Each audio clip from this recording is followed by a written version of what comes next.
रियासत मगरबी बंगाल में आइंदा साल असम्बली इंतखाबात के सिलसिले में सियासी जमातों के साथ साथ जमहूरियत पसंद तंजीमें भी सरगर्म हो चुकी हैं। रियासत के दानिश्वर तबका और मुतअद्दिद जमहूरी पसंद तंजीमों ने नो वोट टू बीजेपी मुहिम चलाने का ऐलान किया है। मारूफ समाजी कारकुन व दानिश्वर सुजाता भद्रा का कहना है कि बीजेपी की तमाम पॉलिसियां आवाम दुश्मन है। हम बंगाल में फिस्ताई कुव्वतों को काबिज नहीं होने देंगे।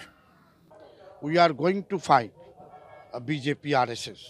শুধু বিজেপি আমরা বলছি না, আমরা বিজেপির যে মাদার অর্গানাইজেশন আর ফাদার অর্গানাইজেশন আরএসএস বিজেপি এমনি নর্মালি আপনারা জানেন যে অন্য দল থাকে তার শাখা সংগঠন হয়, এটা উল্টো। এখানে বিজেপি শাখা সংগঠন আরএসএসের, ফলে আরএসএস বিজেপি কম্বাইন যে ফ্যাসিজম ভারতবর্ষে আনতে চাইছে, সেই ফ্যাসিজমের বিরুদ্ধে আমরা। ওরা বলছে বেঙ্গলে একবার চান্স দাও, ওরা চান্স পেয়েছে, গুজরাটে দাঙ্গা করেছে। ওরা 2014 সাল থেকে পাওয়ারে এসছে।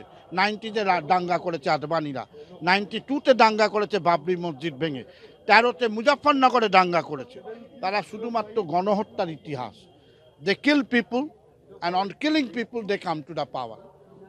सुजाता भद्रा ने कहा कि बीजेपी की तारीख दंगों से भरी हुई है। ये जहां इक़्तिदार में आते हैं वहां दंगे कराते हैं और दंगे कराकर इक़्तिदार पर काबिज हो जाते हैं। लिहाजा हमें बीजेपी और आरएसएस दोनों के खिलाफ लड़ाई लड़नी होगी।